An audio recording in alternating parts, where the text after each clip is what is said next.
أعوذ بالله من الشيطان الرجيم. بسم الله الرحمن الرحيم. ولا تقتلوا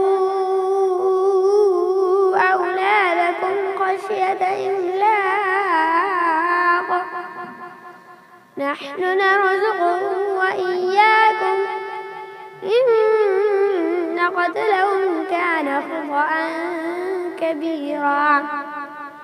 ولا تقربوا الزنا إنه كان فاحشة وساء سبيلا.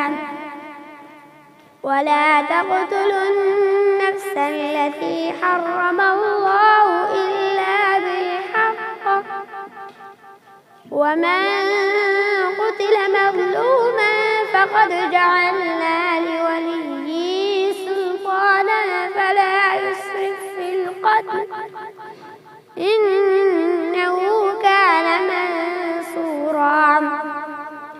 ولا تقربوا مال اليتيم إلا بالتي هي أحسن حتى يبلغ أشده، وأوفوا بالعهد إن العهد كان مسؤولا.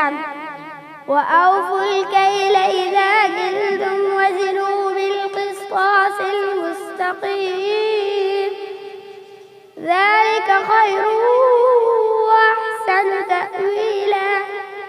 ولا تقف ما ليس لك به علم، إن السمع والبصر والفؤاد كل أولئك كان عنه مسؤولا.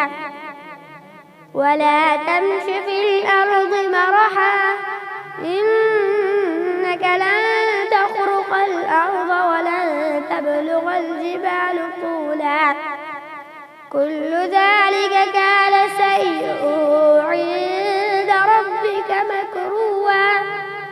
ذلك مما أوحى إليك ربك من الحكمة.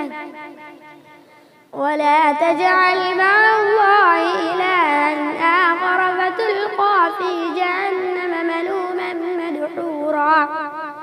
أفأصفاكم ربكم بالبنين واتخذ من الملائكة إناثا، إنكم لتقولون قولا عظيما. صدق الله